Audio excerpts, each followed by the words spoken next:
My name is Patrick Towell. I'm the Innovation Director of the Audience Agency.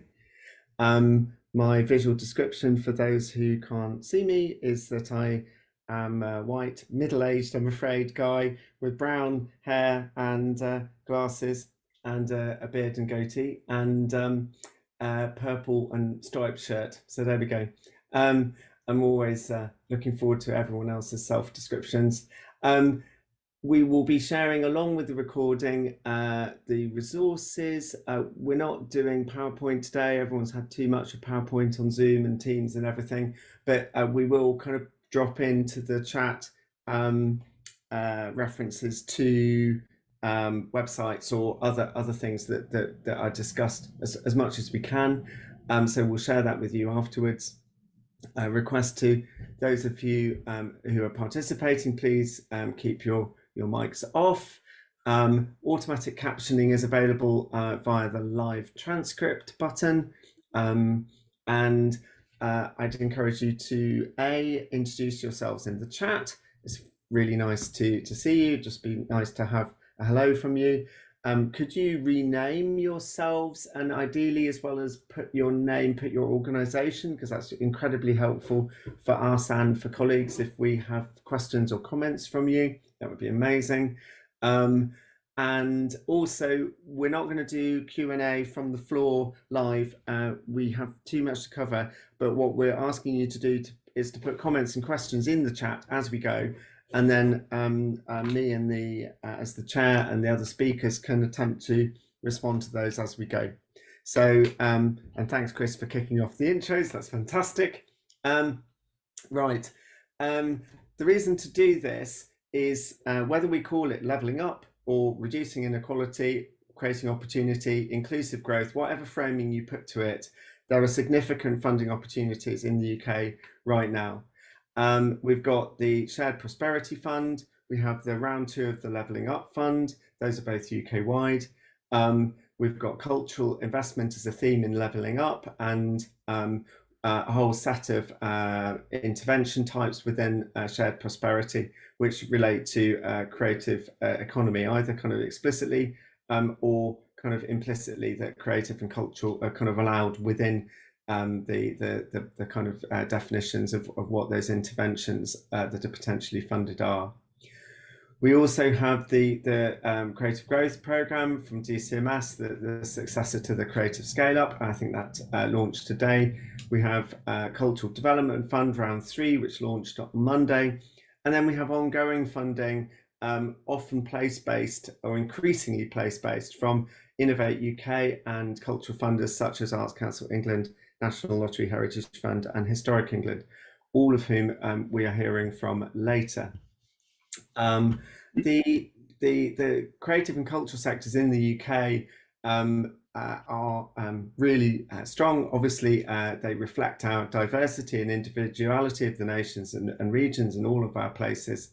And I think all of us here, by definition, we're here today because we'd argue that those sectors and people's individual creativity have a role to play in creating a sense of community, pride of place, quality of life, and economic opportunities, which are all themes for these funds. But this kind of funding can't be top down, it needs to be bottom up. And indeed, it's not about fitting projects into funds, it's about having a shared vision and strategy for your local creative and cultural economy that is attractive to many sources of resources and funding locally and nationally. And my colleagues at the Audience Agency would remind me to say that the more evidence this is based on, the better, because then you've got arguments for what you're claiming, and you can then you've already thought about the impact that you're trying to make from the very beginning.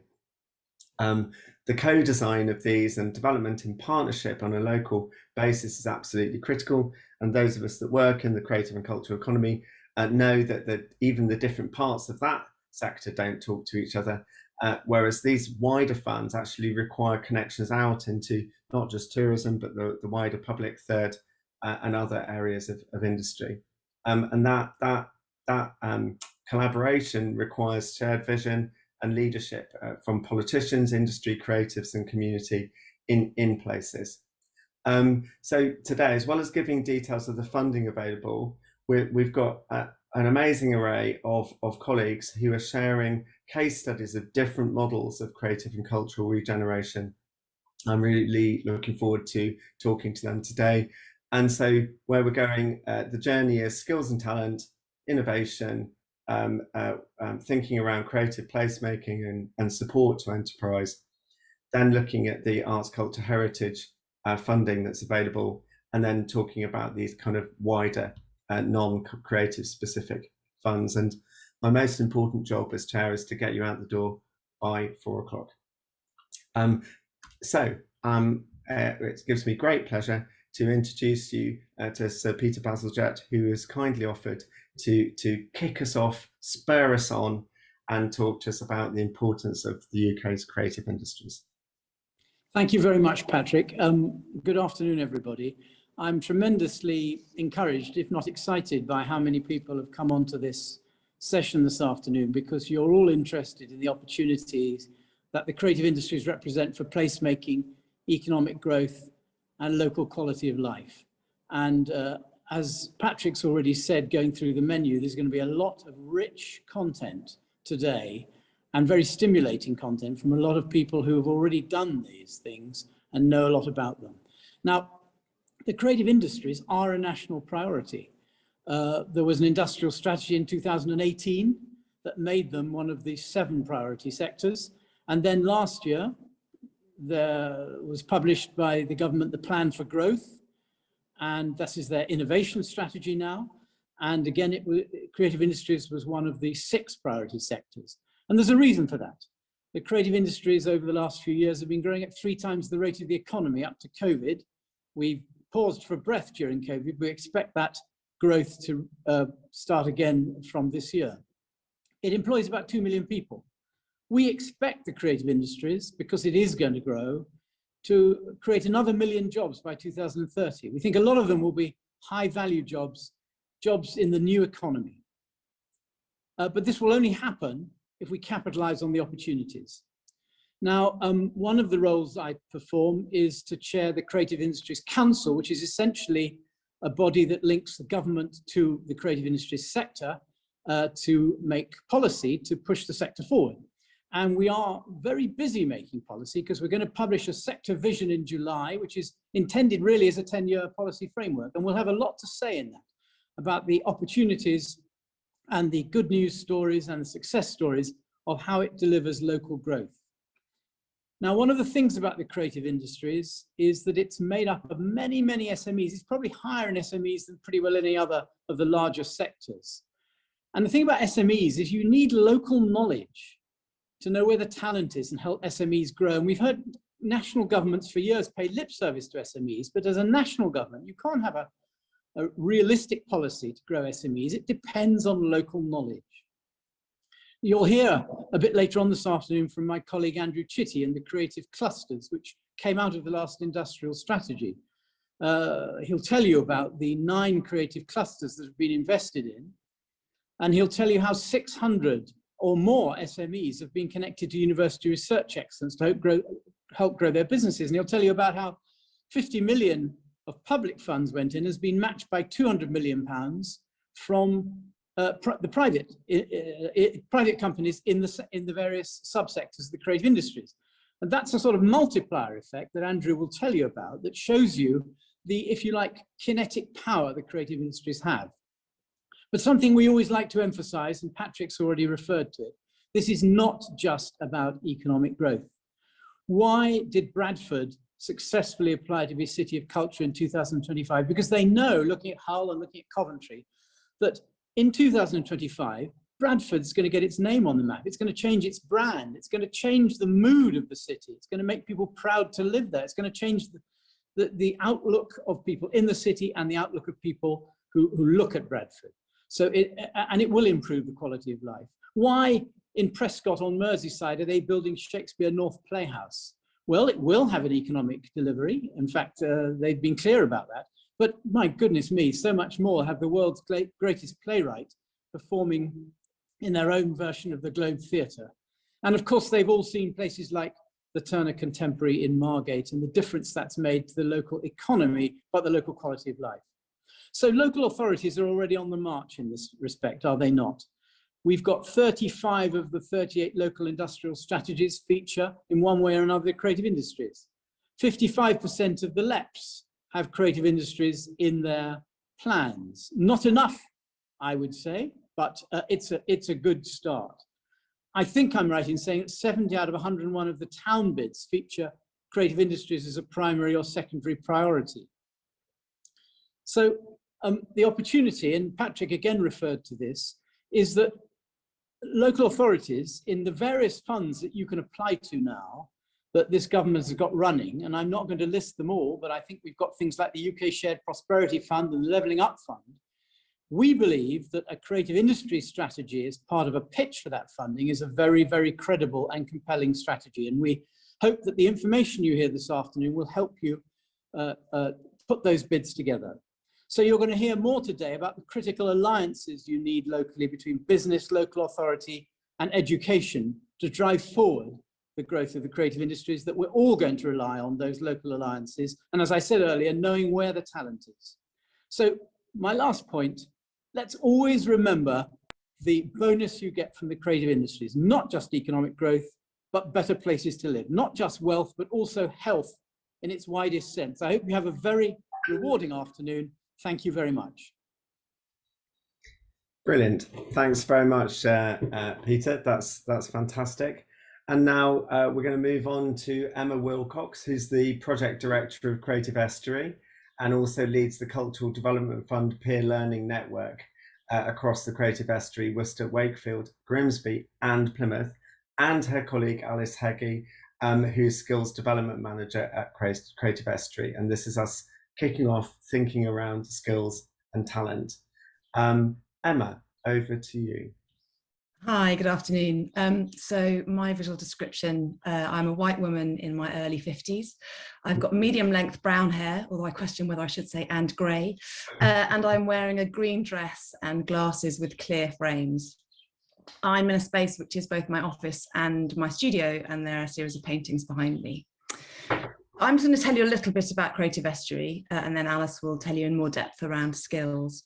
So we're one of the first 5 national projects which were funded through the Cultural Development Fund, which was from the Department for Digital, Culture, Media and Sport, and very much came out of that industrial strategy that Sir Peter Bazalgette was telling us about. And the Cultural Development Fund has 4 key aims and outcomes. They are to unlock economic growth and productivity. They're around strengthening local leadership, enhancing creative skills and making places attractive to live, work and visit. It marked a new approach to cultural and creative investment, which focused on a geographical location and thinking about the effect that strategic investment can have on economic growth and productivity.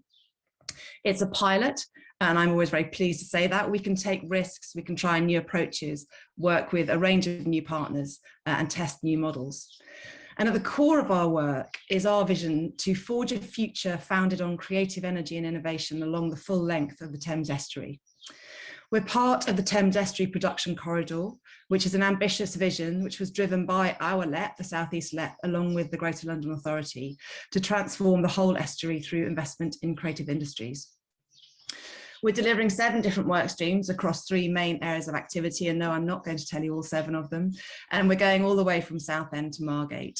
So we have cultural programme and content. And last year we had the Estuary Festival, and we have Creative Estuary co-commissions, which are ongoing, where we're growing capacity, ambition, skills and profile for artists and arts organisations across the Thames Estuary.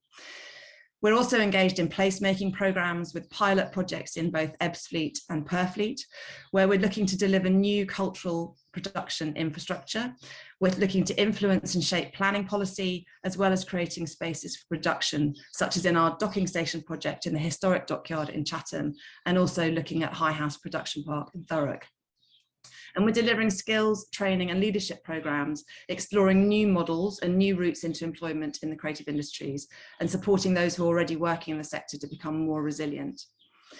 And we deliver all of this through a really extensive cross-estuary and cross-disciplinary partnership led by the University of Kent, and by embedding programme delivery and leadership in a range of organisations.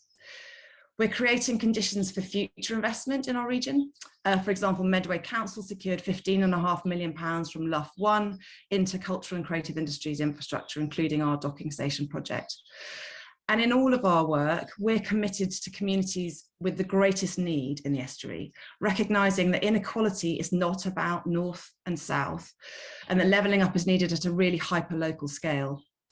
I was reading yesterday a reflection by Andy Haldane, who we know wrote the Levelling Up white paper, something I think we all know, that the gap in incomes between people within any one region is larger than the gulf between them.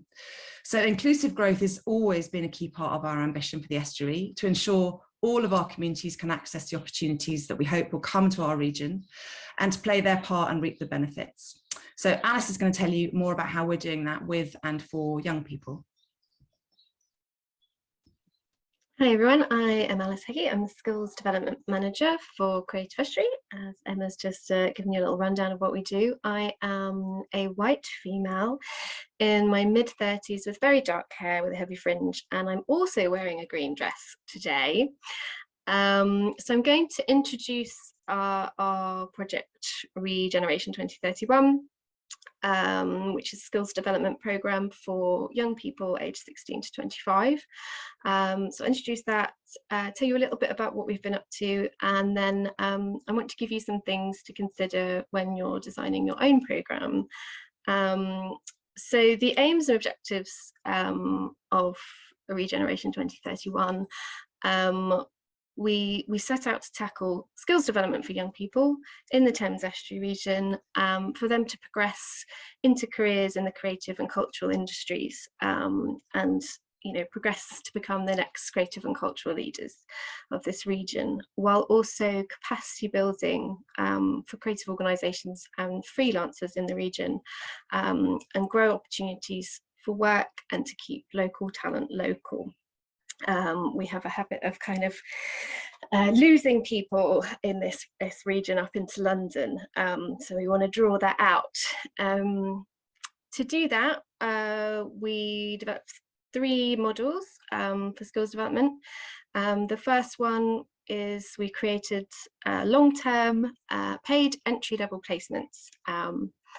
So working with creative and cultural organisations across the region to develop placements that work with them, that are flexible and work for their businesses or their practice as individuals. So a lot of the placements we have are with sole traders or freelancers who have never taken anyone on before. So those are kind of designed for young people to gain experience,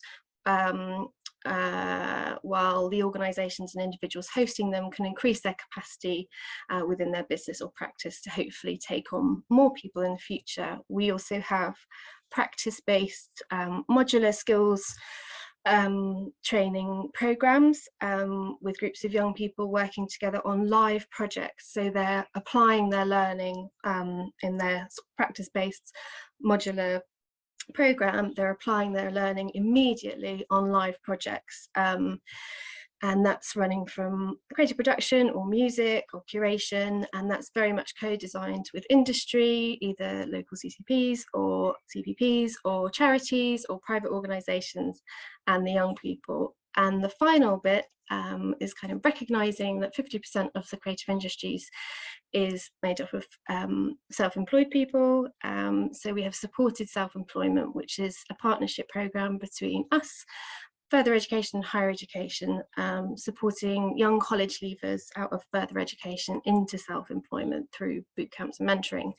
So I'm not going to go into detail about each programme, and I'm happy to pick up with anyone afterwards if you'd like to hear more, but we're working with around 100 young people, more than 30 creative and cultural organisations and education providers to run this whole programme, so it's very much partnership working. We're about halfway through this phase of the project, so we don't have a full impact report yet. One will be coming towards the end of the year, but immediate impacts are just seeing the confidence, both in the young people and the organisations. Immediately, you're seeing them grow in both confidence and optimism for their futures, particularly after COVID, in organisations, it's an openness to work outside their usual networks, and allaying any fears of like co-designing or working with inexperienced younger people. A lot of younger people have been really emotionally impacted by the isolation of lockdowns and a lack of opportunities, but they've all really hit the ground running and are producing some incredible work. But for us, this hasn't come without challenges. We've overcome some of them, but I'm just going to highlight a few things to consider that we've noticed, that we have sort of reflected on, and things for you to think about when developing your own programme. So the number one thing, particularly if you're applying for funds, is to really think about your human resource. So who do you actually need to deliver this? Who your partners will be? The main thing here I want to stress is do not underestimate the time outreach to young people takes. An email or a poster is not going to be enough to reach the audience who needs this most. The same goes for organisations, as Peter said just now. You really need that local knowledge to find those organisations that you want to work with. You know, most of this industry is made up of sole traders, micro businesses, and there isn't a big list of who those people are. So finding those individuals really takes time, and local networks and expertise. We need to be mindful, we need to continue to be mindful of COVID and its impact on young people and creative businesses. The creative industries hasn't recovered yet. I mean, we started Regeneration 2031 in April 2020, which is possibly the worst time to start a skills development programme for the creative industries. But we've been as responsive as we can be. But many young people have not re-engaged post-lockdowns. So finding them is really challenging, and there's ongoing considerations for not just health but also well-being and financial concerns, both among young people and the organisations you're working with. It's really important to consider your current local labour market, and bearing in mind predictions might be wrong. Recently the government there was an article that the government's predictions of mass unemployment hasn't quite come to pass, but there's a lot of people who are economically inactive for a number of reasons, and that makes recruitment challenging. So keeping an eye on your current local and national labour markets are really helpful. This is a really tricky one, but ensuring that no one is impacted financially by taking part in your skills programme, and this doesn't necessarily mean paying them. The culture and creative industries has a massive problem with unpaid work, but if you're particularly wanting to reach unemployed young people, you need to make sure that taking part won't negatively impact their benefits like universal credit or housing. So you need to make sure that the way they're being reimbursed is either enough for it not to matter, or that it won't impact them in that way. So just be mindful of those things.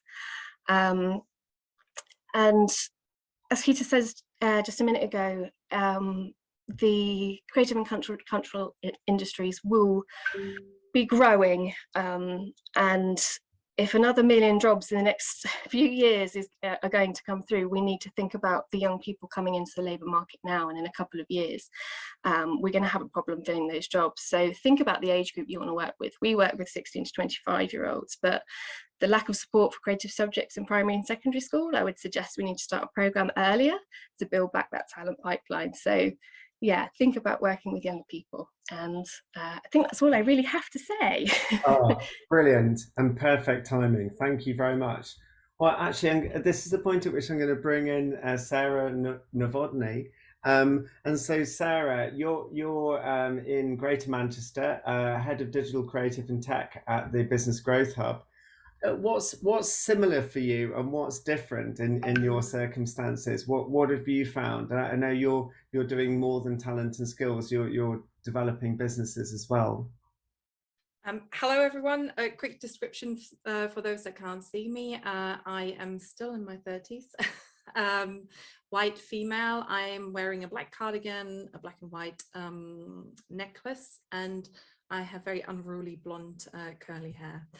So yeah, so some really fantastic tips from Alice and both speakers before me. I think it's a really interesting time that we're in. Obviously, the pandemic's brought an incredible amount of hardship and a lot of kind of new challenges, but at the same time, I think it's kind of brought to the forefront a couple of the real pinch points that I think all of us here on this call and I'm sure those that have joined from elsewhere are kind of attempting to solve, and we're talking about them in a lot more detail.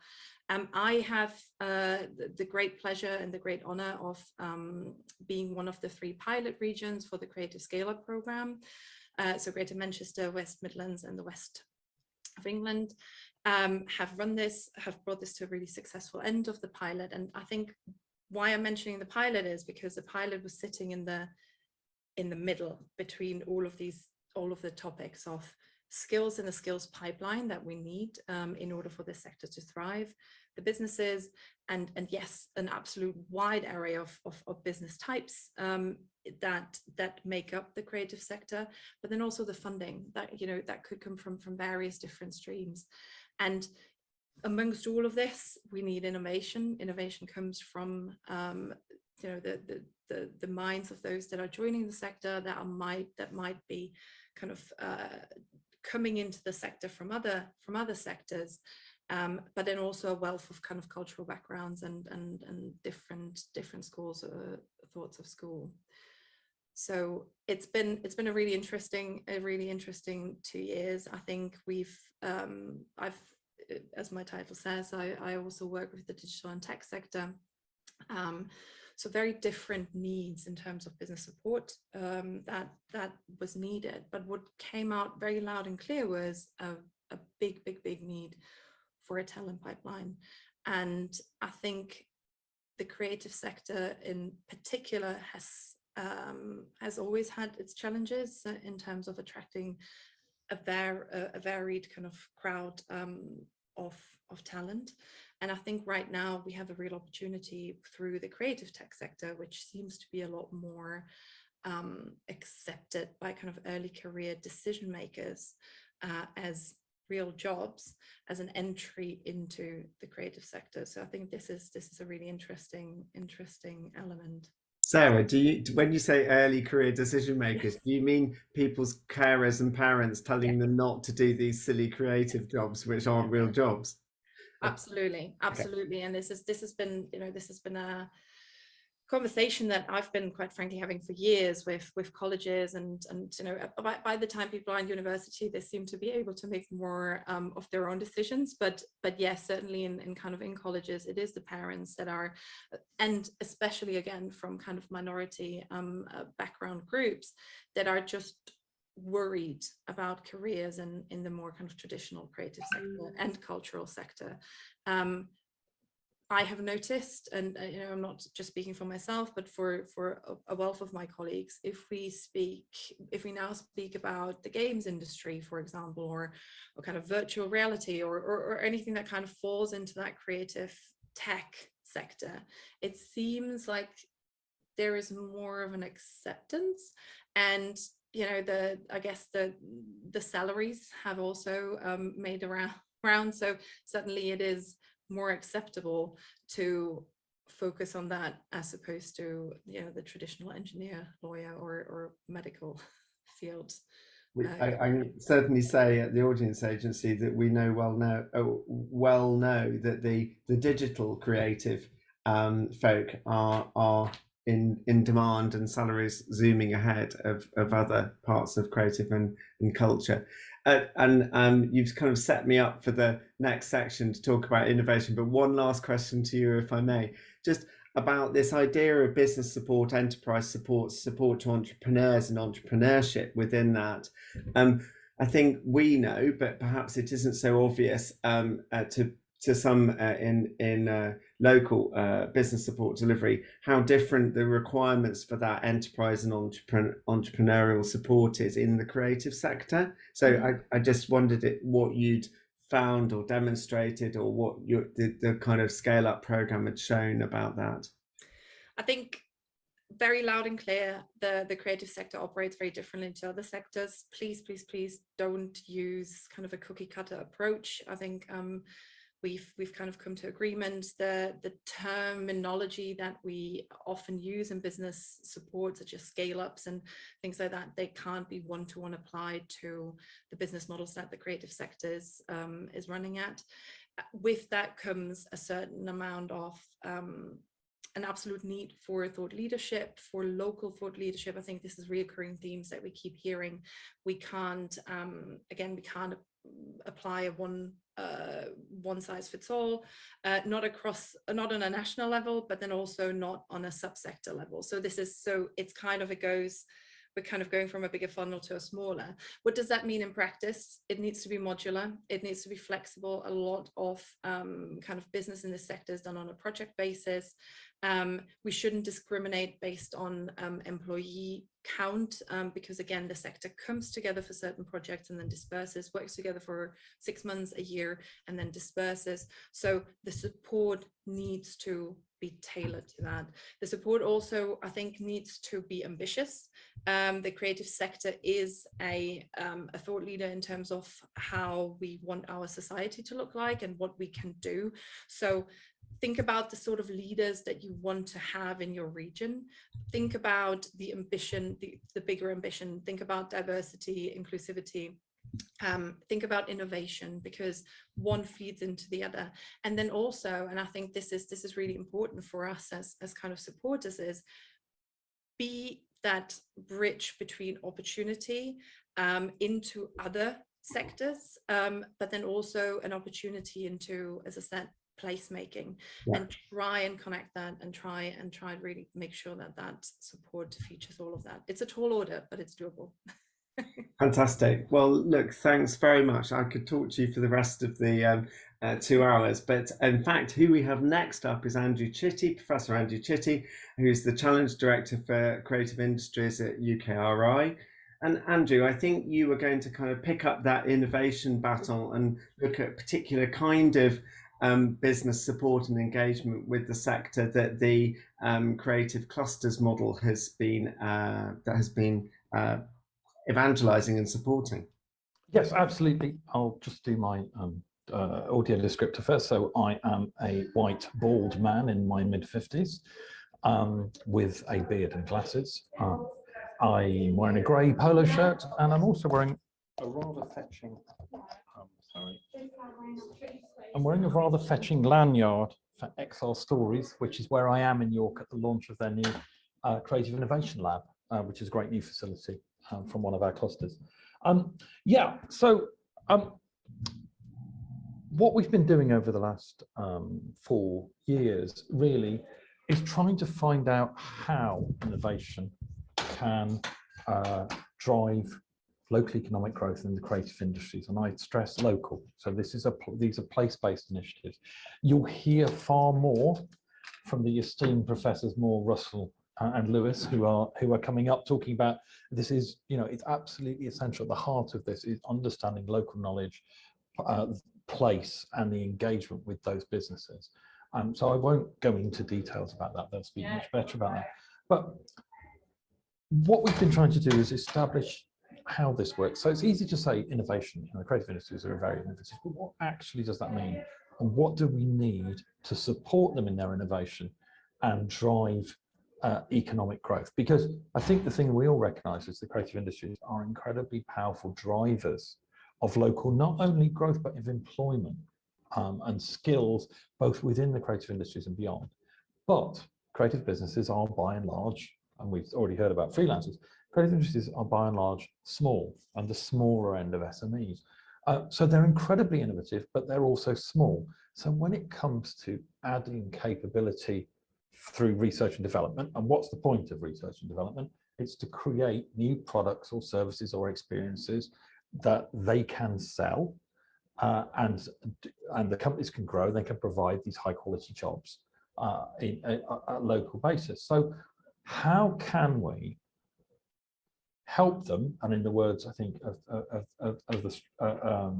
of the Shared Prosperity Fund, how can we support these local businesses to become more innovative, to do more R&D? Well, One of their problems is because they are small, they are very time and capital poor, which means it's very hard for businesses, for SMEs, however creative, to sustain R&D in new products and services. So what we have found is that by creating partnerships, these cluster partnerships or cluster research and development partnerships, which bring universities together with large local businesses and small local businesses, we can create an environment where the universities can enable and help businesses to have a longer timescale. So more of those businesses can participate in R&D. So you can get more of the good things that follow from R&D. So it's about creating capacity. And as Stephen and Paul and Justin will say, the way you do that in detail has to be responsive to local circumstances. It has to be grown, as several speakers have said, from the bottom up. Oh, there's a tour of people of this new facility even passing as we speak. So on one level, everyone is different, but on another level, there are some core things. Universities can act, they can convene not just the businesses, but also investors and strategic partners like local authorities.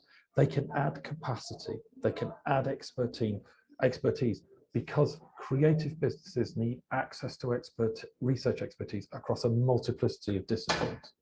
And as Baz mentioned at the start, one of the things we found out through doing this process is that if you adopt this cluster model, and there's no reason why it couldn't be driven by a combination of R&D funding from the kind of people I work with at UK Research and Innovation, and levelling up funding. It's one of the things that we found is like the secret sauce, is that done in the right way, this unlocks private investment that follows on this innovation in a way we've never seen before. So from our clusters models, we're getting around about 4 times leverage funding compared to our original investment. We're getting that as well as getting the economic impacts and the growth indicators. So there seems to be something about this model that's got something for everybody in it. And Patrick, you'll probably want me to leave it there because you want to find out how that works in Belfast, in Cardiff and in Leeds. Indeed, perfect timing, wonderful. You're doing my chairing job for me. So I'm now introducing Professor Stephen Russell, the Director of Leeds Future Fashion Factory, Professor Justin Lewis, the Director of Cluster in Cardiff, and Professor Paul Moore, Director of Future Screens Northern Ireland. So welcoming all 3 of them, and thank you for Andrew to setting us up. So I suppose there is this question about what are the roles of HEIs or universities or other HEIs in these wider creative or levelling up or shared prosperity funds. What do you think the universities bring uniquely? If I may ask Stephen to respond, and maybe you can do your visual description. Yeah, thank you very much, Patrick. Well, yeah, I'm roughly a half a century old white man with an 80s throwback hairstyle that is progressively becoming less brown than it originally was. And I'm wearing a blue woven jacket that is from a Yorkshire mill just down the road. So hopefully that gives you a sense. But I just answered the question. I think the important thing to say that a very important core business activity in universities is innovation, and innovation is very different to invention. It's about deriving value from invention. It's about taking it forward as well. And the best way that we can do that is collaboratively with industry. It's about being clear, first of all, what the industry challenges are, what the challenges of our local communities are as well, but not just locally, nationally and internationally, but levering all of the talent that we have within the universities and within the companies that we collaborate with to address real unmet needs that can move forward.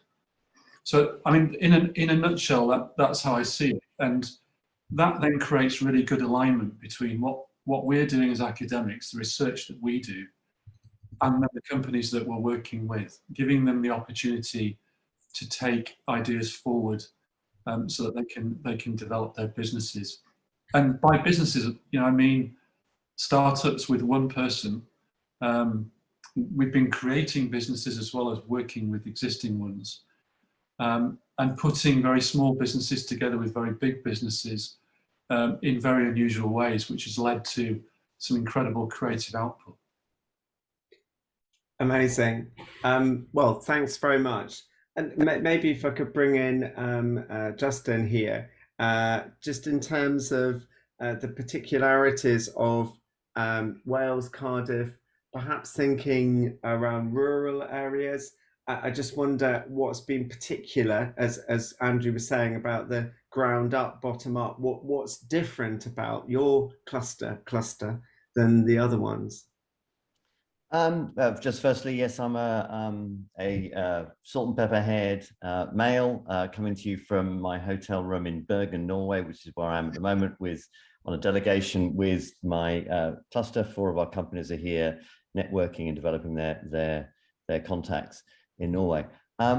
Yeah, I suppose, I mean, Cardiff is, as a geography, it's not untypical. In terms of the nature of the creative industries here, much like the rest of the UK, mostly small companies. 95% of the companies here are small, lots of freelancers. So engaging and doing an R&D has to be done in a way that works at that level. A few other thoughts just very quickly on that, for answer your question directly though, and that is one of the things that we found absolutely critical here is that I think we live in a world where R&D, we're all immersed in it, we know what it is, but for a number of creative companies, R&D is something foreign. It's something that men in white coats do, and it's very techie, and it's not about what they do. And so one of the things that we've worked really, really hard to do is deconstruct that and basically say R&D is for everybody. R&D is for the creative industries. It can be about tech, but it's not necessarily about tech. It can be about new forms of storytelling. And we found that was really, really important to make R&D much more inclusive and speak to far more people. But we've also had to provide expertise and knowledge around that. And I think this is a really useful role for universities, because it's not obvious how you do R&D if you've never done it before. If you're not part of a big company that has a big R&D and innovation budget, why would you know all that? So what part of what we do is bring that expertise to make it much easier for companies to turn brilliant ideas into something tangible. But in terms of our specific geography, I mean, as a cluster, we tend to have a lot of companies based in the city, but we're a city surrounded by the South Wales valleys, areas that have traditionally been suffered from multiple forms of deprivation, as the coal mines shut down, steelworks shut down, and other forms of mass unemployment really over the last 3 decades. So engaging with our region is really, really important. So we work really hard to make sure that any of the benefits that we get from innovation in the hub here in Cardiff are spread more widely throughout the region. Fascinating. Again, I could speak to you for the rest of the day. I'm just thinking, in fact, you've reminded me of the conversations that we had when we were doing the mapping of the creative economy in Tees Valley, and talking to the chief economist of Tees Valley Combined Authority. We had this real eureka moment where the economists talk about innovation capacity or enterprise capacity. And it's that capacity to just step out of running your business and do some work thinking about new products and services or new markets or new opportunities. And when we talked about it, he kind of had a corporate model of it. And I was explaining that it's creative and cultural is all SMEs and freelancers. And so these folk barely have time to, take a few hours off, let alone spend days doing the thinking about that. And so actually, part of the role of the funding of this kind is buying them that capacity so that they can actually spend that time, especially freelancers who need to be paid for that time, and actually to join the partnerships, as I tried to describe earlier, either across sectors or along supply chains, so that you've got the equivalent capacity of what would be in a corporate in another sector. But enough of my comments. And I was just going to ask Paul about the situation in Belfast, Northern Ireland, in terms of what's particular to your situation, and what have you found that's different in your areas? Because I think you focus quite strongly on VR, AR games.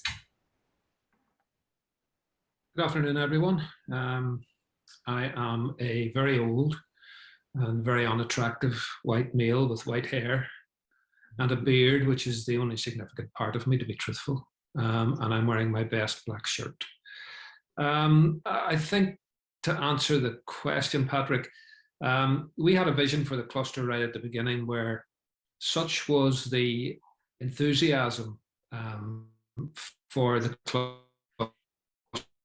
cluster in Northern Ireland, given that we were in a post-conflict environment and people were very anxious to access anything which might take us forward, that we had a kind of hunch that the industry part would look after itself and that we would have significant numbers of R&D projects which we could fund. So we've immediately had a strategy which saw Future Screens NI as a kind of hub around which four pieces took place. You had the industry, but we also wanted to work in education, we also wanted to work in community, and we also wanted to work with policymakers to ensure the creative industries were embedded outside the creative industry itself, because that's the only way in which it will be sustainable. So we have worked in medicine, we've worked in heavy industry, we've worked in cybersecurity, industries where we were applying creative industry practices and methodologies in order to advance those industries and to embed the creative industries as a discourse in other areas. And we've spent many, many years developing the discourse around that in schools. In primary schools, we do challenge calls with primary schools, we work with STEM ambassadors, we work in community. We were able to really get into that through COVID. And I have to give some credit to Andrew and his team, who allowed us to go slightly out of scope and widen what we did during COVID. That brought us to the attention of key policymakers, particularly the Minister for Communities, got working very close with her. And the upshot of that just recently, which is an indication of how you can move from theoretical R&D into hopefully affecting policy, was that just in March, we were awarded 4.7 million to create 72 three-year jobs working with the Arts Council in arts organisations. And those jobs range from everything from trainee textile artists through to sound engineer, through to digital marketing, social media marketing, and so on. And we're hoping that that will allow us to build capacity over the next 3 years. But it is a crucial question, going back to the idea of place, of understanding what growth means for your own region, because growth is not necessarily the same everywhere. And sometimes the idea of growth is actually counterproductive to building an organic creative industry within your space. It may be consolidation, which is right for a period. So it's a matter of constantly analysing what that is, working with policymakers, working in schools, working in communities to ensure then that we create the pipeline. And just to finish, one of the things we've done is we work with Belfast City Council, two colleagues and myself, to develop a City Deal project, which means that a £90 million virtual production studio is being built down in the Titanic Quarter. But now we need to build the skills pipelines to ensure we have the staff to make sure that that virtual production studio runs effectively. Yes, thank you. You've reminded me, chatting to the CEO of PACT, the trade body for cinema and TV, he was talking about all the studios that are being built all over the country to cope with the kind of deficit of capacity because of the influx of money from Amazon and Netflix and others. And it's skills and talent absolutely essential, otherwise you have an empty building. But it's also just this conceiving of it not as a studio, not as a building, but as a kind of ecosystem. And I think that ecosystem thinking is in what you were talking about as well. So, you know, and it isn't just all the creative freelancers, but it's all the places where you can go and have lunch. And it's the whole supply chain of everything around. So, yeah, absolutely. I think one of the things that we've learned from the clusters and from Andrew's team is that although this is going to be a studio, it is also going to have an R&D unit in it, so that as the productions are taking place, because remember, this is a virtual production is something we don't know very much about yet. So while the productions are taking place, we will take the problems that arise there and try and solve them in the R&D unit, which is sited within the studio itself. Wow, brilliant. This whole area of R&D in growing productivity is, well, we'll try and put some links and references to that, and also we can circulate things afterwards as well about that.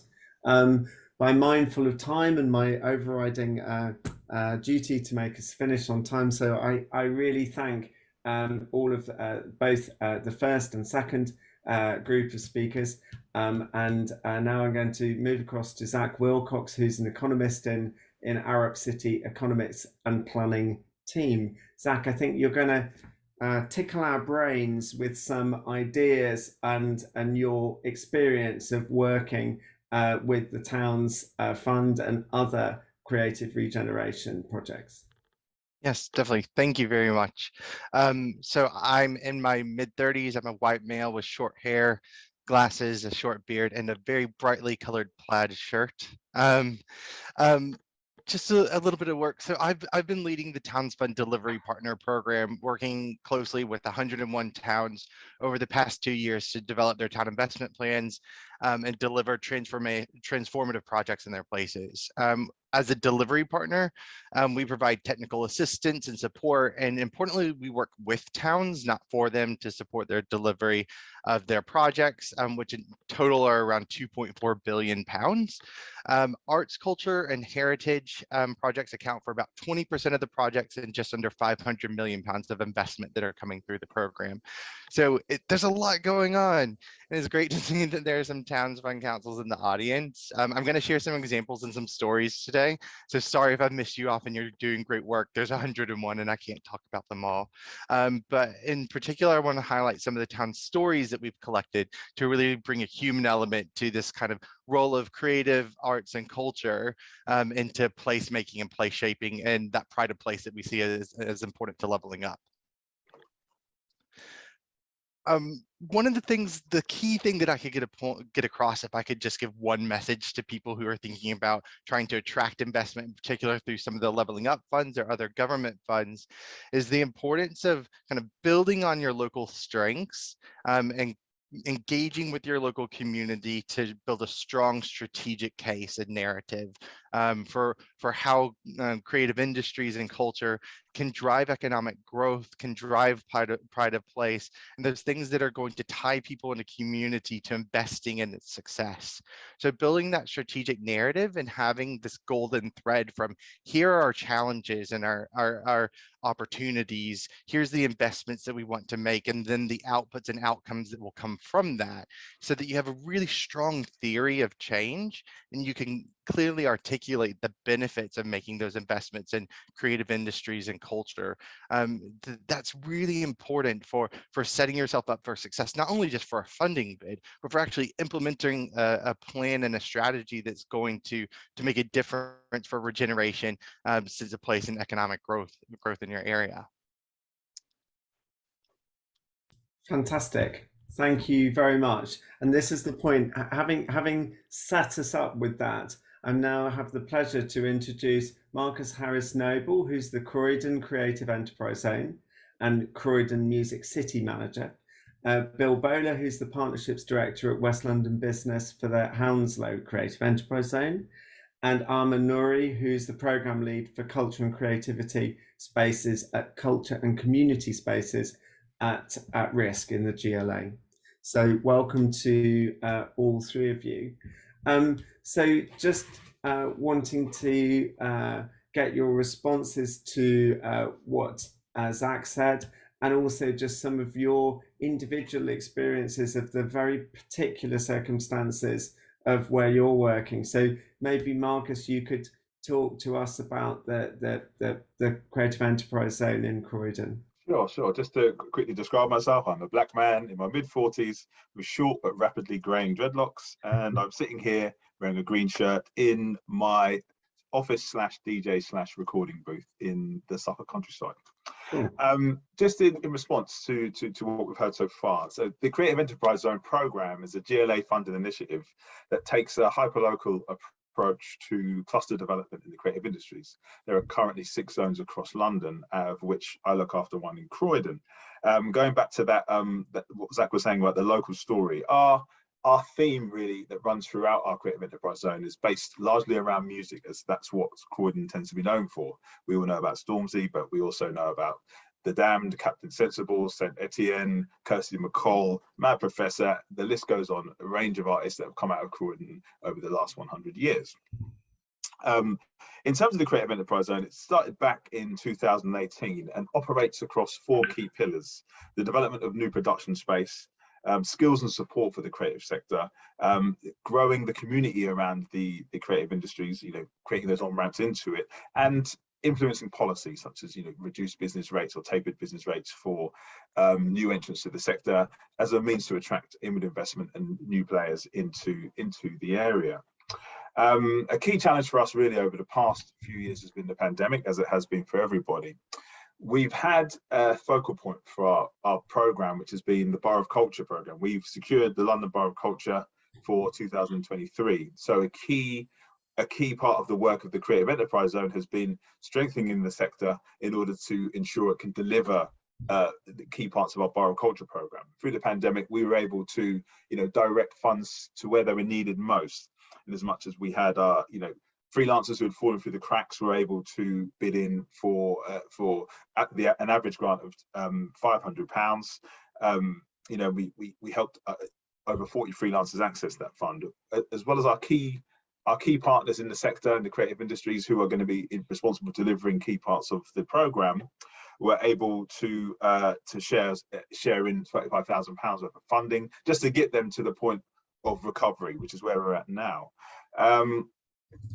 Basically, just to sort of highlight some of the key parts of the program, we've been able to influence the creation and development of 4,479 square meters of new creative production space since 2018. We've developed a creative careers roadshow with a key partner, the Brit School, an internships program to help those who were normally locked out of accessing these types of opportunities to be paid the London living wage and work with organisations such as Live Nation.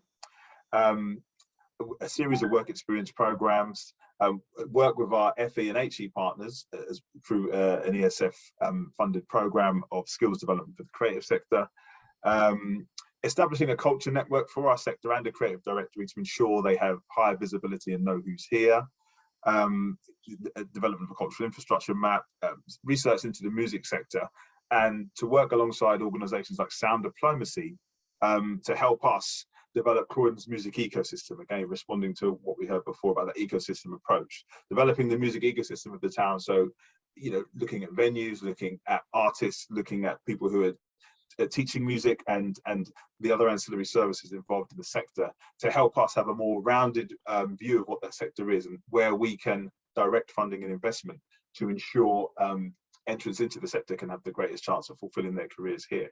Ultimately, this is down to preventing a bit of a brain drain, as you heard from some of our previous speakers, keeping the talent here in the borough. We are pleased to be continuing the program over the next few years with continuation funding, and we've also been able to access sub-regional opportunities such as the South London Partnership through the Business Innovation and Growth Programme, which is going to build on the successes of the CZ, just as our Borough Culture Programme will as well. Okay, so I think a lot of what you've said is about joining up different bits of the sector or joining up the SMEs. So yeah, you've flagged about the ecosystem idea, and so those mapping and it's one of our obsessions at the audience agency to kind of map, have research, identify. We've actually been doing quite a lot of work for DCMS and Historic England on mapping bits of the cultural and creative economy, because mostly national decision makers and even local decision makers just don't have the information about it. So that seems a really interesting theme. Yeah.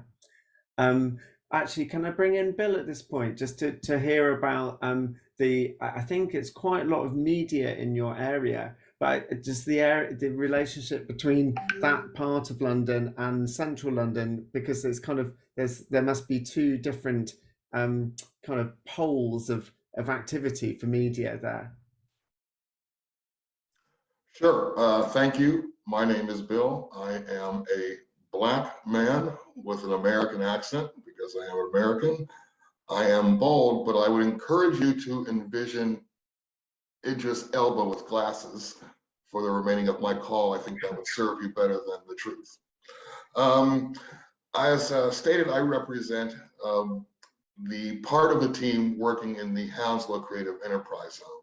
I work for West London Business. The council has also a cultural group from Waterman's whose role is to work with some of the local creators. My job was to engage business. The 2 points that I wanted to come out of what I would say were: one, working across boundaries, and particularly sub-regional, how that's been successful.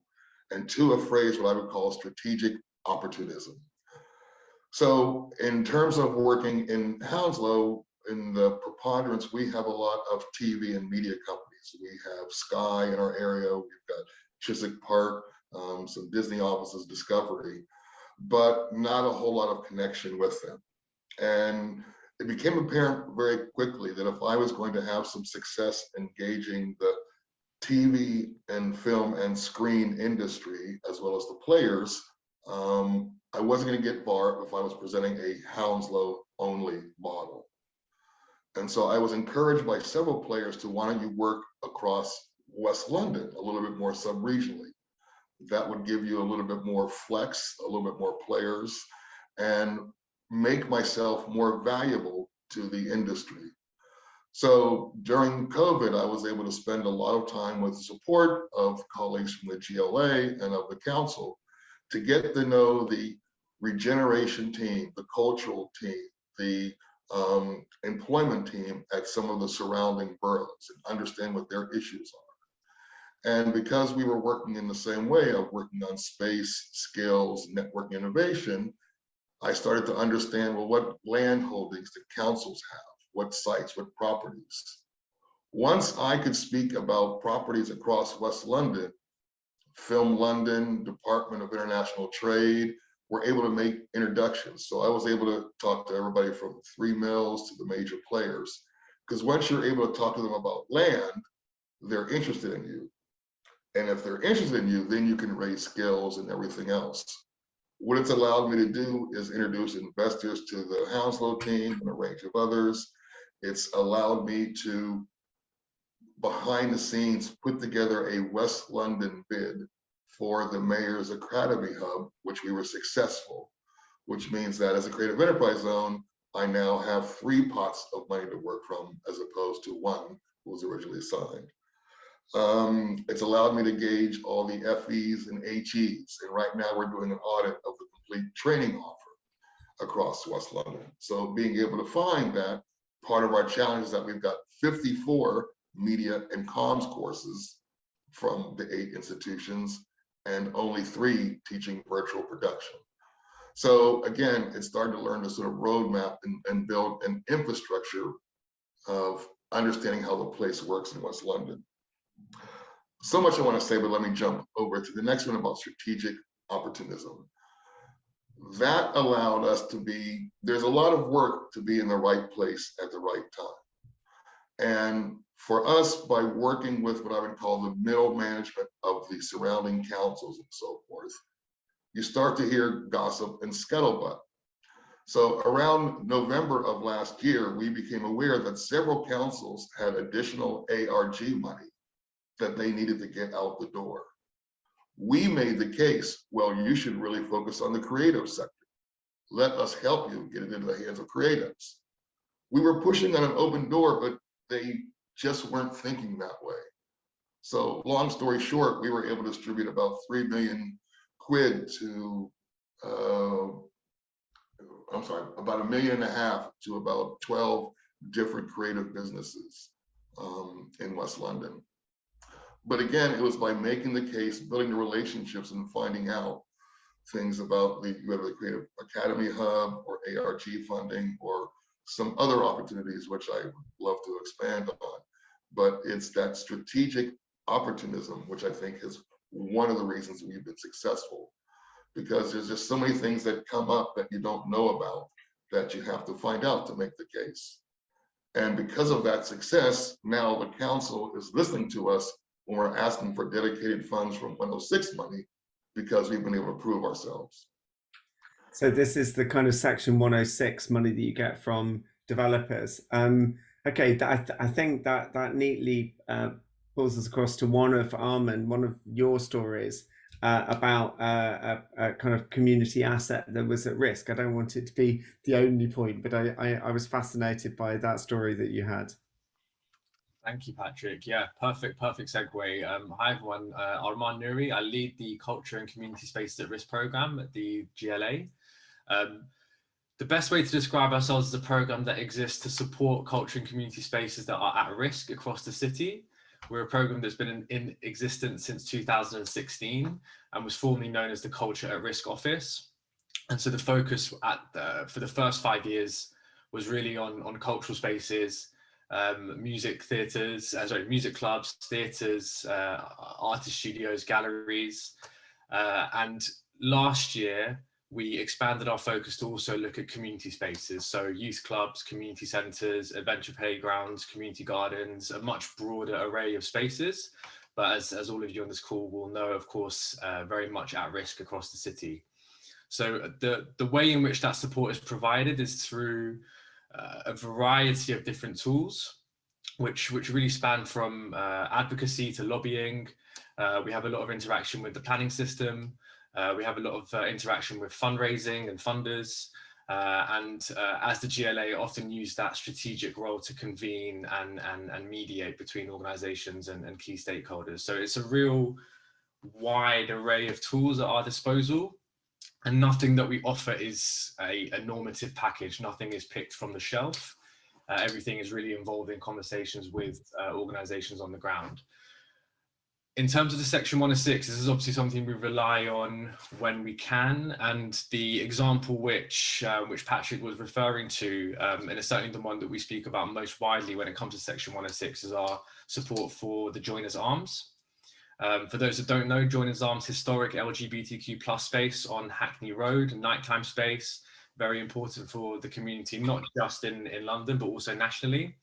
And they were unfortunately having to move out of their historic sites due to redevelopment. What we did in partnership with Tower Hamlets was negotiate with the developer to not only secure their re-provision in the new development, but also apportion Section 106 funding to pay for meanwhile use sites whilst the development is taking place. So this is something that we were, of course, really happy about, really proud about, and really testament to an ongoing relationship we have with Joiners Arms and currently still working with them to find that meanwhile site. So if you are in Hackney or Tower Hamlets and know of a site, please let us know. We're eagerly looking. And yeah, probably best to just leave it there, Patrick, if any more questions come up. Brilliant. And yes, do please keep the questions going in the chat. I wanted to come back to you, Zach, if I could. How do the examples that we've heard from these three kind of feed back into what you've learned from the Towns Fund, and how do they illustrate a kind of creative, aware, culture aware approach to planning? Yeah, I mean, it's amazing because, you know, even the examples from London, which kind of big city, largely affluent, I know that there's quite differences across the city, but when you compare it to quite small towns, the challenges are still quite the same. We've seen some really great examples that kind of mirror and reflect what's been discussed just now. So for engagement, for example, Clay Cross did a really great engagement strategy where they asked, they teamed up with local artists and they asked people to kind of draw what the vision of Clay Cross would be in the future. And then they took all of those and turned it into a digital art installation on the high street on quite a kind of great heritage landmark. But in doing so, they tried to engage people who might not necessarily engage with the placemaking process to think about what their place could be in a really creative way. I think the other thing that really comes to mind is the way that people are talking about integrating creative industries and culture into a broader vision and place-making strategy. And another great example of that was Lowestoft, who their proposed downtown deal is kind of largely centered around this mixed use, large scale development in the cultural quarter, but they tie that in with this really amazing First Light Festival. I encourage you to look it up. And it's a festival born out of all the creativity and great art and innovation that they have in the area, but also tied to the fact that they're the most easternly point in the UK. So they get this first light on the longest day of the year. And there's a great kind of quote from one of the key people in the town investment plan that said, you know, culture really is a living thing, and it enables you to connect to a place even if you weren't brought up there, don't have a family there, and it engenders a sense of belonging. And I think as long as creative and cultural industries try and bring that back to the people, create those relationships that we've been discussing, and make the most of those existing assets, it really can be a powerful force for growth and regeneration, as well as kind of fostering a sense of belonging in our communities. Goodness, that's almost like a manifesto what you've just said. I'm sure that's amazing and very inspiring. Okay, well, we're hurtling forwards and hurtling towards Paul Bristow, who is the Strategic Partnerships Director at Arts Council England. And so, Paul, if you could introduce yourself and describe yourself. I'm loving these descriptions. Hi, Patrick. Sorry, mine's going to be really boring because I've just got myself up in a really boring way today. So hi, everybody. My name's Paul Bristow. I'm Director of Strategic Partnerships, Arts Council England. And I'm a mid-40s man, mid-40s white man. I've had my hair cut very short yesterday, and I'm wearing glasses and a blue shirt. So I'm here today to talk about how the Arts Council, along with our colleagues and our fellow DCMS arm's length bodies, supports places where there's ambition to create more opportunities for people, and for this to contribute to the growth of the creative industries in more places around the country. So obviously, I'm going to talk about how this relates to the arts, libraries and museums, the Arts Council's footprint, but people don't live their lives in such neat bureaucratic boxes. And what culture can contribute is strengthened by thinking about how it relates to heritage, to culture, to tourism, sport and other sectors, and how this all comes together within the places where people live, visit and work. Now, taking a place-based approach to supporting cultural development has been something that's been the heart of the Arts Council's approach for many, many years. So we're a national development agency, but we can only be effective by working in partnership with local authorities, but also with schools, HE, further education, business and voluntary sectors within place. And we know that working this way creates value beyond culture. So that was demonstrated, as we know, during the pandemic, and previous speakers have talked about some of the contributions that culture has been making to places up and down the country. And during the pandemic, we saw the sector step up to support people and communities in need, and I think we should all be really proud of that, but also recognise that's something that people have noticed and is a great calling card for our sector. And as we move into national and local recovery, we know that our sector's got a lot to offer as well. And from our perspective, supporting cultural organisations and creative people enables them to contribute to the social and economic life of a place. This is at the heart of our strategy, Let's Create, and we welcome the Levelling Up White Paper's recognition of the transformative potential of culture for making successful and special places. And we're currently working with DCMS to realise this ambition. So with support from National Lottery Heritage Fund and Historic England, who I'm really glad to be here with today, we're delivering the Cultural Investment Fund on behalf of government. There's £128 million of this funding still to invest in future rounds, and this includes the Cultural Development Fund, which provides funding for places looking to promote economic growth and regeneration through culture. So Cultural Development Fund, the CDF, has already provided funding to several places around the country, and the learning from these is directly informing ours and governments thinking about how best to support cultural regeneration and culture's contribution to economic growth. So just a few examples: investment in Wakefield to strengthen local cultural infrastructure and grow the local creative industries in partnership with the commercial creative industries in that part of Yorkshire. There's support for the Thames Estuary's internationally significant production corridor in Essex and Kent. City centre regeneration through affordable creative workspace in Worcester. Support for the digital economy in Plymouth, and a stronger cultural and creative sector in Grimsby through a programme of regeneration and business support. So a really wide range of activity in a really wide range of places. And I think, while it doesn't encompass the whole country or the whole range of what culture can contribute to growth and to place, I think a strong basis for us to be talking about culture's contribution. So back to the Levelling Up white paper. It committed to increasing cultural funding in places where it's currently low. And along with DCMS, we've identified 109 levelling up for culture places, which will benefit from additional investment, additional Arts Council investment over the current spending round, so the period up to 2025. Government programmes are also supporting culture, and I know that other speakers on the agenda today will be addressing these in more detail, but I think from our perspective, it's a really welcome development that the second round of the Levelling Up Fund continues with culture and heritage as an investment theme.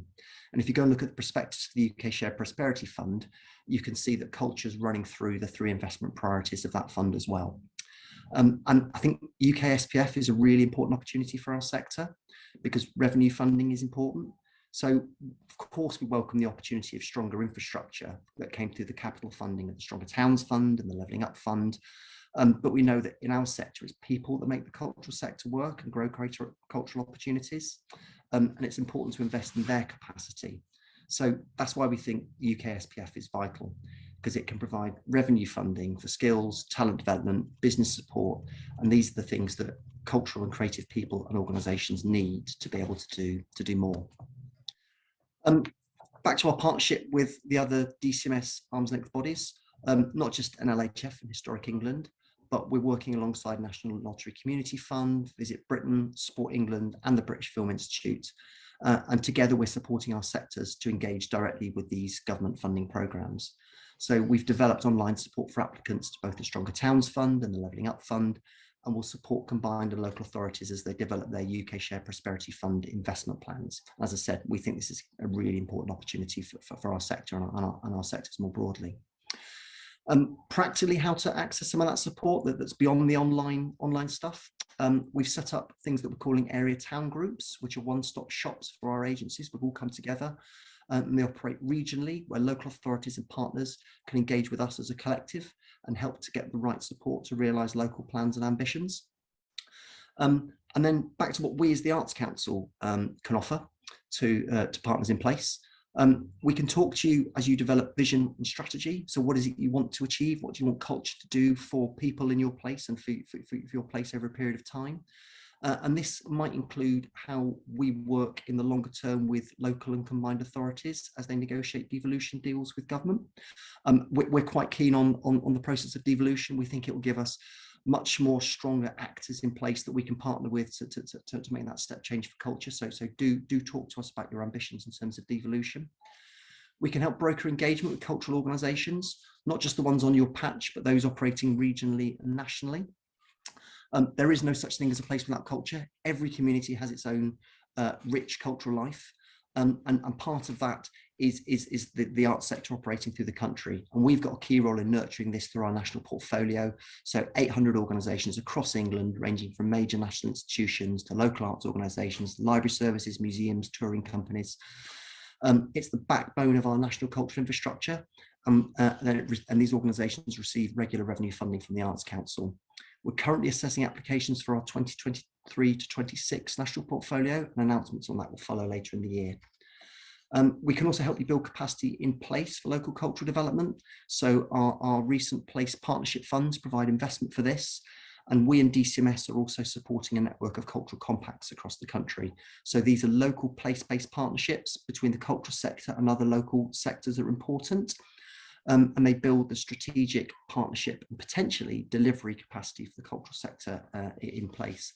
And other partnerships exist out there. It's not just about compacts, local cultural education partnerships, existing local cultural partnerships. All of these have a role to play in building capacity within place.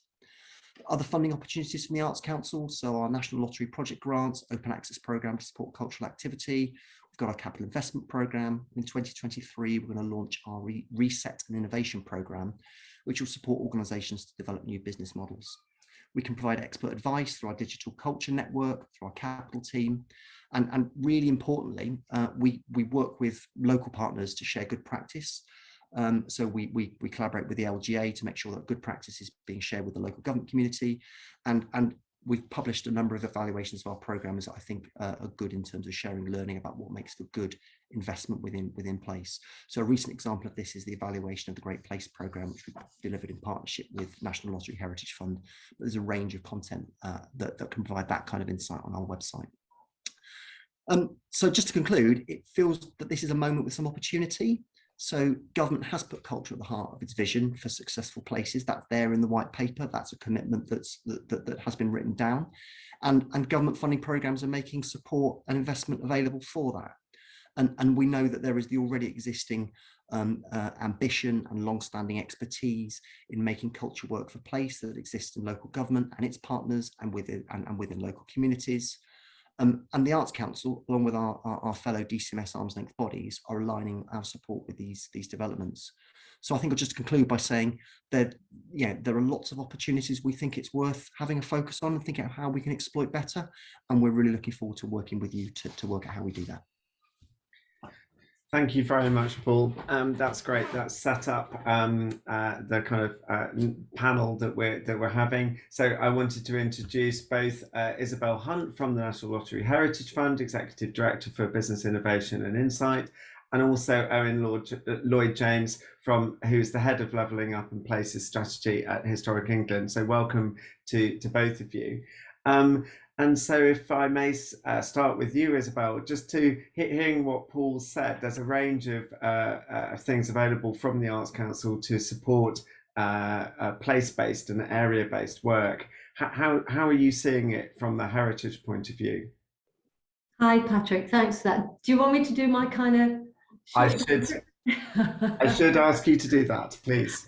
Okay. Hello, everyone. I'm Isabel Hunt, Exec Director of Business Innovation and Insight. I am based in Leeds in the north. I am sitting in an office in Leeds. I'm wearing a salmon pink cardigan to the waist down. However, I cycle to work, so below the waist I'm not that smart, and I'm cycling home after work today. I'm a white woman in her 50s, blonde hair and glasses. That's enough, isn't it? So what's the Heritage Fund doing? Well, Paul's given a really good overview. But just kind of to add a little bit of heritage context, we are a national funder, so we work UK-wide beyond the boundaries of England. And I looked at the long list of attendees, and we've got people from everywhere on this call today. We are primarily a heritage funder, but heritage is often at the heart of placemaking investment. Heritage covers it's often the thing that people associate with place, whether it's the buildings, the architecture, a park, the landscape, or even the streetscape that surrounds them. So we invest in all of those things nationally through a network of national teams. We have teams all over the UK engaging with local communities, and we invest up to about £300 million per year in heritage, often working in partnership, as Paul's picked up, with others. So sometimes individually, but often working with the Arts Council or others to regenerate areas. And I'm happy, I'll let Owen come in as well, but I'm happy to give some examples of the sorts of things we've delivered. Brilliant. Thank you very much, Isabel. Owen, if I may ask you to do your visual description, and I think you maybe were going to touch on some of the work you're doing on the High Street Heritage Action Zones. Yes, thank you. Yes, I'm Owen Lloyd-James. I am white, mid-40s, with short hair and wearing a shirt. So imagine Paul Bristow without glasses, and you're pretty much there. I need to, of course, agree with both my colleagues, Paul and Isabel, with regards to the role of culture and heritage in supporting levelling up, but in particular in how it supports that key mission in the Levelling Up white paper, giving people pride in place. I mean, culture and heritage, I think, have a vital role to play in how people feel about the places they live and work. And building on that pride sits at the heart of pretty much all we do. Patrick helpfully led me into talking about our High Street Heritage Action Zones programme, which is our flagship programme, spending £92 million of government money and £3 million of Heritage Fund money on 67 high streets just in England, using heritage as the tool to regenerate places that were previously seen as tired and dilapidated. Breathing new life into those spaces and getting people to look at them in different eyes, perceiving them as vibrant community hubs as they were and will be again. As for look at one in particular, we're only just start of our third year of 4-year program, so actually there's not a huge amount of stuff I can talk to about impact. But what I can do is touch on our Coventry High Street has, which is what we called our Demonstrator Scheme. We started that earlier than all of the others. So it has already completed its funded work, and this has meant it's been an important source of learning for each of our 66 high streets that we're funding. And the focus of the work in Coventry High Street has with the Burgess and Hale Street areas of the city, and whilst this work was led by Historic Coventry Trust, interestingly not local authority led, but a local trust led, but that was of course in partnership with others, including the likes of Coventry City Council, the Local Enterprise Partnership and the Business Improvement District, as well as many others. And that work has transformed that area of the city, with shops being refurbished and the MAD and upper floors being brought back into use for housing, all of which has provided the trust with an income for rents to allow it to sustain its work moving into the future. And for example, I mean, the advantage of funding the trust has meant that we've raised capacity in the place for them to continue working after the end of our own programme. So whilst we have stopped funding, work continues, and a significant public realm scheme is now underway, which will deculvert the River Sherborne and open space up to be used for more community use, cultural use, and festivals. And so, whilst we have our own impact with regards to capital works and cultural works we're focusing on, but what we're also doing is raising capacity in those places. So that kind of regenerative work continues at the end of our programme.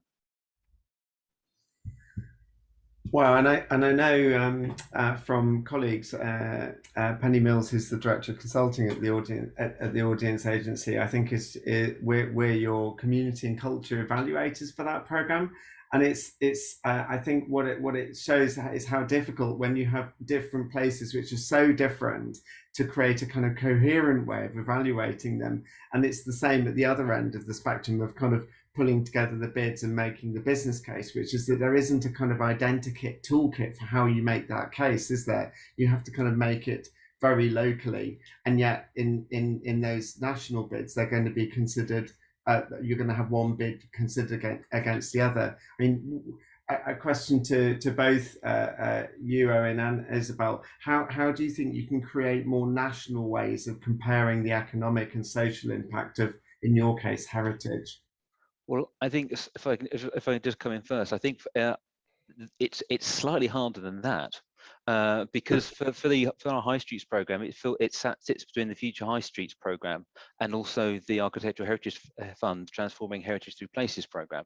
And so what we needed to do is develop an evaluation scheme that actually allowed all that work to be evaluated in one way. And that's a big challenge, because the Future High Streets fund was not heritage focused at all. And so what we have is common metrics sitting across each of those that allow us to record the impact of all that spending, but at the same time places to develop their own measures in partnership with those to reflect that actually every scheme is different and the ambition of every scheme is different, and what each scheme would consider a success should be looked at in a very different way. Yes, indeed. And Isabel, there is no easy answer, is there? We're working with you at the moment on some of these kind of indicators, but do you have some thinking around how to make things comparable, even though the places are very different? So I mean, Owen and I did not compare notes beforehand. I'm about to agree with him heartily. I think I would add two things. One is we do look at comparisons, and we do, when we are assessing applications, we do have some sort of standard objectives and outcomes we're looking to achieve. However, and this is my personal view as the way we deliver at the fund, we also respect the uniqueness of different areas. I mean, that's the right way to approach this, and it's one of the reasons we've devolved a lot of our decision making and investment analysis to local teams who do have those really strong local connections and understandings of the areas. So although I think we do look at those sort of national measures, we also are respectful of the fact that you have unique and quite different components going on at a local area, and we need to get that balance right between the two. Yes, indeed. There's no more wise thing that I can say to that, other than to thank Isabel, Owen, Paul, and indeed our earlier speakers, Marcus, Bill, Arman, and Zach, for the last two sections, and say that we continue to, if not hurtle, stride forcefully towards 4 o'clock with our last section. So this is talking to those who are managing and who've helped develop some of these key funds.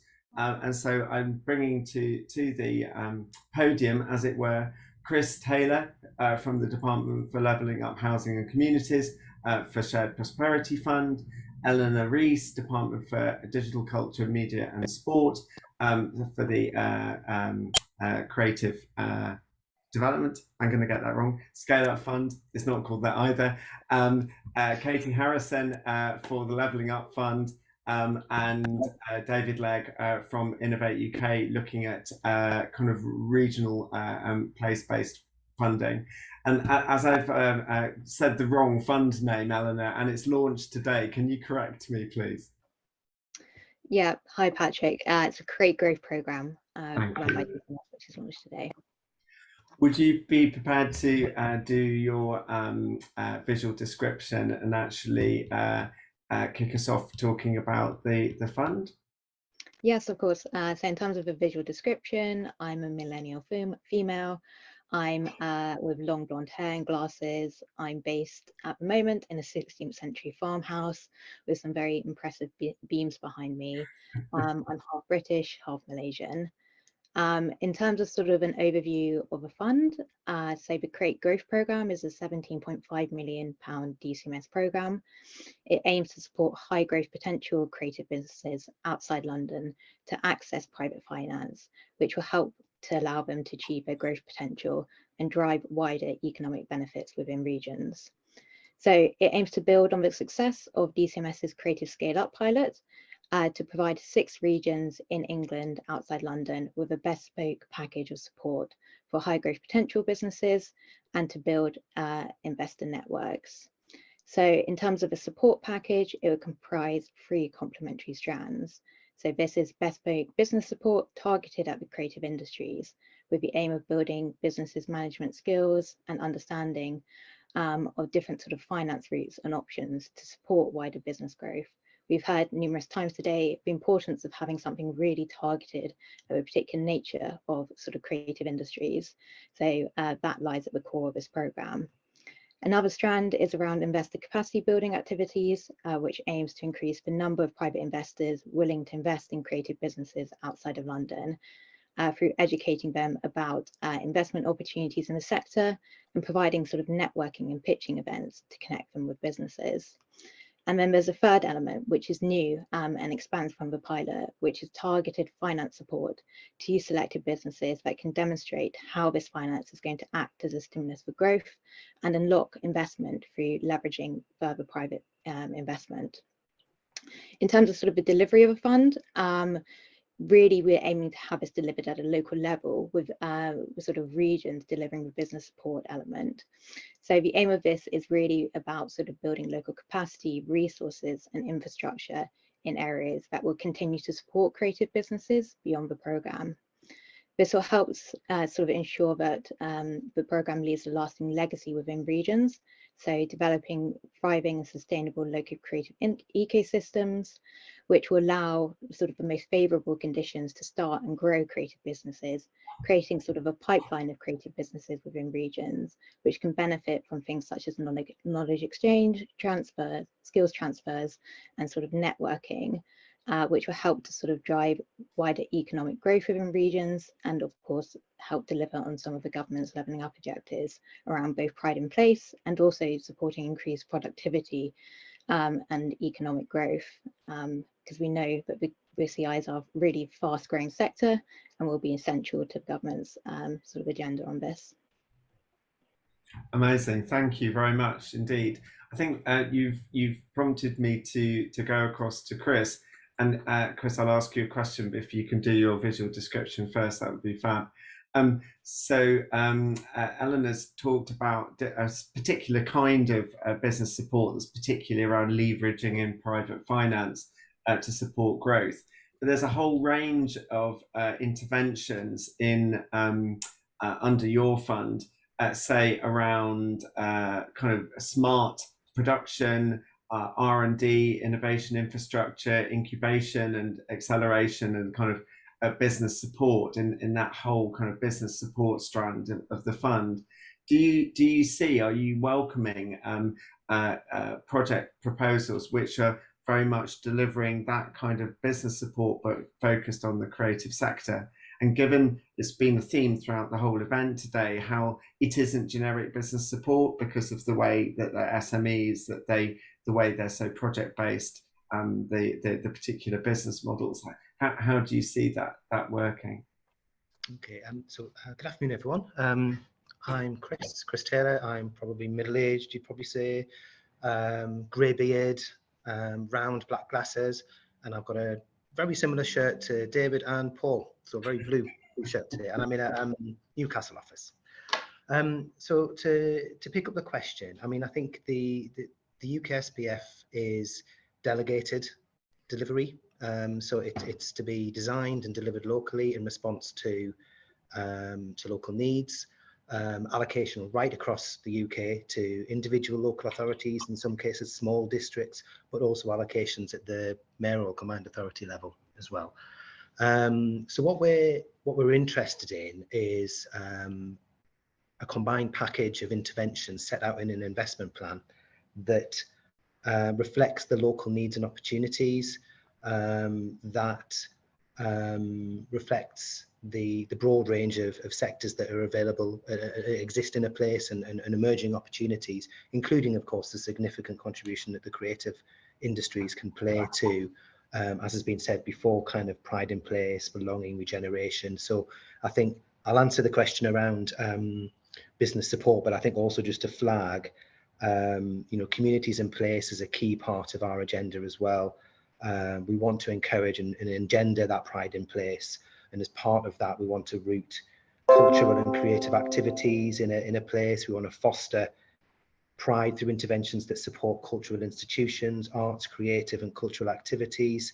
And I think that reflects some of the comments that Zach in particular and others were making earlier as well. So I think, it goes quite broad. And I think if you compare it with the structural funds that it replaces, it is a broader mix of interventions. And we are very open to whatever mix of interventions that best fits a local need. So from a business perspective, I think there's a number of interventions that definitely can support creative industries, notably things like the opportunity for creative business to showcase and win business for technology solutions, commercializing ideas, R&D grants, all that sort of stuff that you described, Patrick. I think what I would say is we have delegated this, and in effect we will look at the plans as they come in, but largely it's if there's a strong case made by local places for any type of investment that we've listed, and or those that we haven't listed, because there could be bespoke interventions that we haven't identified. They're also perfectly fine to be part of any area's plan. We don't have any predetermined ideas really about how things should be delivered, and we'd be very keen to see activities that respond to sectoral strengths and sectoral opportunities, and acknowledge that the types of interventions that work for one sector won't for another. We've seen some really strong examples from predecessor funds like ERDF of a lot of intervention and bespoke interventions for the creative sector, and we'd expect to see some of that come forward. What I would say, just to manage expectations, is the allocations have been made. They're out there in the public domain. Some of them are relatively low because we've allocated at district level and at unitary level and at MCA level. The minimum allocation over 3 years is £1 million, which doesn't give you a great deal of opportunity to do any tailoring or any significant amounts of focus on a given sector. However, what I would encourage is local authorities to work with each other to create to pool resources where appropriate. We're strongly supporting that, and equally for creative industry sector bodies and groups to kind of work together to think about how they can respond to opportunities that sit across multiple geographies. I mean, I think, what I would suggest is, the fund's there for the next 3 years, but, it tapers in, so it reaches its full value in year 3. And in years 1 and 2, there might be a lot of demand and a lot of competing demand, but that doesn't mean, the creative sector is strongly placed to secure funding. And what I would suggest probably is that you engage now with your local authorities, with your MCAs to make the case to engage and provide the evidence that will help strong plans to be submitted, and also think about how you can respond to calls and competitions when they are launched, because that just to flag that the plan isn't meant to be a list of projects. It's meant to be something higher level than that. So the opportunity, don't feel that the opportunity is lost if nothing's there set out now. There will be opportunities through the life of the program. Okay, fantastic. Thanks very much. I'm just mindful that we want to hear from Katie as well. So in terms of the Levelling Up Fund, culture is a really strong strand in that. And do you see the kind of commercial creative industries as well being part of the beneficiaries of some of that infrastructure investment? Yeah, should I do my intro first? Yeah, so I'm Katie Harrison from Department for Levelling Up Housing and Communities. I'm a white woman in my early 30s wearing a white and black stripy t-shirt, and I'm at home in my house in West Yorkshire. So culture is one of the 3 investment themes of the Levelling Up Fund. The other 2 are regeneration and transport. Across the UK, it's run across the UK. In England, Scotland and Wales, it's for local authorities to apply for funding. In Northern Ireland, it's open to a broader range of applicants. So it's also open to private sector, third sector, and the Northern Ireland Executive for transport bids only. So yeah, I think it will benefit the culture sector as well as local authorities in terms of providing additional assets. So the fund is a £4.8 billion fund delivered over 4 years. And it's a capital fund. So we're looking to fund infrastructure projects, mostly smaller infrastructure projects of a value of up to £20 million. And that will go to, in the culture space, to creating or renewing existing cultural assets. So from libraries, museums, art galleries to historic buildings and landmarks, or also sports facilities as well. So we'll provide funding to invest in these cultural assets. And yeah, the second round of the fund is open now. The deadline is the 6th of July. So we're looking for more culture bids to come forward and apply for the second round. I should say as well that for the second round, we've made a slight change, which is that we will fund up to 2 larger cultural projects, so up to a value of £50 million in the UK. So yeah. Brilliant. Thank you.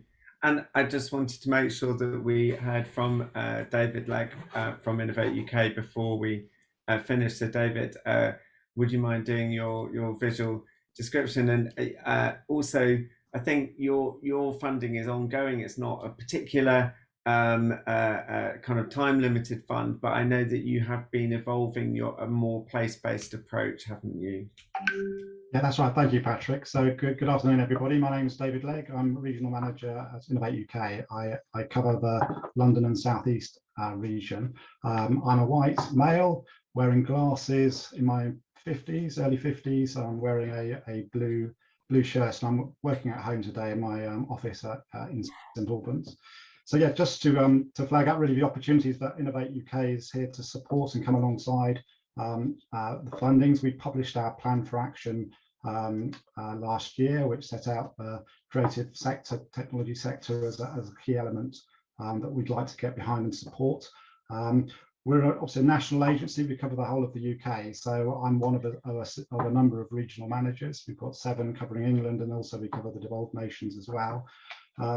And yeah, we obviously, most people think of us as a funding agency, but we also have wraparound support through our Innovate family. So we have Innovate Edge, advisors that provide one-to-one support for businesses, and our knowledge transfer network. And I did see in the questions earlier as well about access to infrastructure assets to support the creative sector. So Innovate UK has our Catapult network, where businesses, SMEs, and people thinking of starting up a new business can go and access facilities such as a digital catapult. You can use sort of virtual reality technologies or green screens, etc. So there are opportunities for people to connect and use those. And we're very much looking at how we can partner with local authorities and local enterprise partnerships as well. So part of my role is to work in partnership and look for opportunities. So an example recently was visiting Reading, where they're investing in the new film studios and discussing how we could support them in creating a pipeline of talent and new opportunities for new creative businesses to go and access and get involved in that. So there are a number of areas across the country which we would like to support, and yeah, just wanted to make sure people are aware of that, and not only think about this funding, but the wider package of support that's available through Innovate UK. Brilliant. Yes, I think what I said at the beginning, and the through line of the whole afternoon, is that you do, of course, have to write applications to particular funds to fulfill particular criteria that are framed in particular ways. But actually what you need, and I think so many of the speakers have said this, what you need is a vision, a strategy that's based on research of what your actual local creative and cultural economy, talent pipeline, ecosystem is. And that has to be consistent and coherent. And then you kind of, in a sense, pitch different slants or elements of it to different kinds of funders. Some of them will be national, like yourself, and like the national funds that we've had launched recently and that are kind of due in soon. Some of them will be local. Some of them will be local or regional, and it stops you doing that thing where you kind of chase the money and then end up with projects that are not on strategy. So that's a kind of theme that's come all the way through today. I suppose in this kind of closing moments, are there any further thoughts from our final panelists just on what they've heard today in terms of that theme, in terms of the need to join up between different creative and cultural sectors, and also join out from that sector to the wider third and other industrial sectors? Or there was one question in the chat, particularly about creative skills and perhaps a missing body in the room, Department for Education. So how can we address creative education at all levels throughout people's development? So I'll just go around one more time, if it's okay. Sort of any final thoughts on that, Eleanor? Yeah, I'm happy to pick up on the first point. I think from our perspective, we do really recognise and sort of a lot of the comments that were made earlier today from participants in terms of the fact that growth in terms of the creative sector looks different for different places, that different places will be starting from different starting points that have their own strengths and their own challenges. And many places already have sort of existing infrastructure, connections and networks. And we're really keen for sort of applications for a Creative Growth Programme to sort of bring that out within the application forms, to really sort of emphasize how local areas are going to be sort of drawing on those local connections, that local infrastructure, and also like how the programme is really going to help to build long-term capacity and sort of resources within regions, and sort of establish a legacy at a local level to continue to support creative industries beyond the Creative Growth Programme. And one thing which I sort of want to flag in relation to that for the competition is that at the EOI stage, we're inviting applicants to apply for a small grant of £10,000 to support them with developing their full application so they are shortlisted. So this is in recognition of the fact that, you know, we do recognise for local areas that there are a lot of resource pressures sometimes around developing applications for competitive funding streams, but, you know, not every area is equal in terms of the resources which they have available for them. And we really want to, you know, be able to provide support for those areas which do have demonstrable sort of growth opportunity and can really benefit from the programs, but, you know, might face pressures in, you know, and need some extra support in developing just delivery plans to be able to make their case to compete within funding rounds. Amazing, thank you very much. Chris, any final thought on those kind of reflections on the whole afternoon? I mean, apologies, I wasn't able to be for all afternoon, but I was here for certainly a sizable part of it, and I think the broad reflection, I suppose, would be that it is really clear and it's intended in terms of how we've designed the UKSPF that we root everything we do in what works for a local place, and that it's about, you know, fostering that pride, as I said, and I think there's certainly huge opportunities for the creative industries in that respect. I think in terms of creative skills, where there's a need for additional additional skills support, there is scope within UKSPF to do elements of that as well. You know, you can creatively, it could be around people furthest away from the labour market, but equally it could be about just, you know, entry-level skills and entry-level support for the sector in a given place where there isn't a sufficient capacity already. And I think just picking up on Katie's point in the chat around ways in which kind of interventions can bridge borders and cross borders. I mean, we're very keen to see that sort of activity as well, and encouraging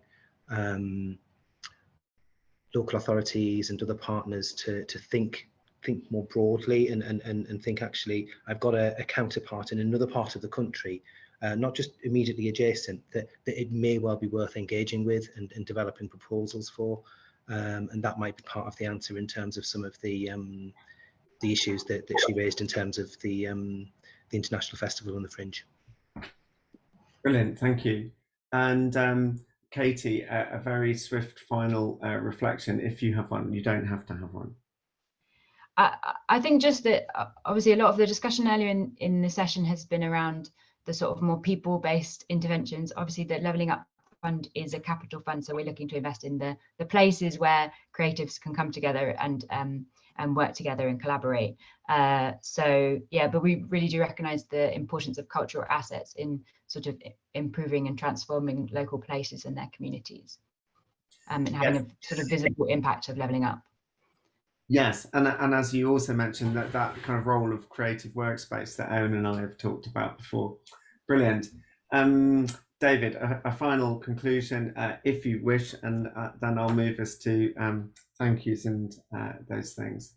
Well, just to sort of reiterate one of the points Andrew Chitty made earlier about some of the challenges around the creative sector and thinking about the clusters and helping those, you know, to support them to bring in the right talent and then looking at how you can then get wider investment, leverage in additional investment into the sector. I think that's really important. Brilliant. Okay, well, I said my main job, apart from hopefully chairing an interesting discussion, was to get us all out to our tea break by 4 o'clock, and it looks like we're going to achieve that. What I would like to do before that is to thank every single one of our speakers. This has been put together at speed, and they have made themselves available not just for today, but for briefings and to think about and prepare for this in a way that has been, well, extraordinary. And so I just really wanted to say thank you very much to everyone. It is fascinating talking to you, and I hope that we can carry on the conversation. The reality is that without Gail Craig at the Creative Industries Council and Richard Leeming at the Audience Agency, this event wouldn't be here. And so I would ask that in some way you can applaud or wave your hands in the air or something, but I really would like to thank them. Adam Castle, who has made the event physically work, and our colleagues Jane and Lou and Vanny in the comms team at the Audience Agency have also been fantastic. I hope that as a result of this, that more, bigger, better, creative and cultural things get bid into these funds, and that indeed there is a greater coherence between the creative and cultural sectors, digital included, in places across the UK. That is one of our passions at the Audience Agency.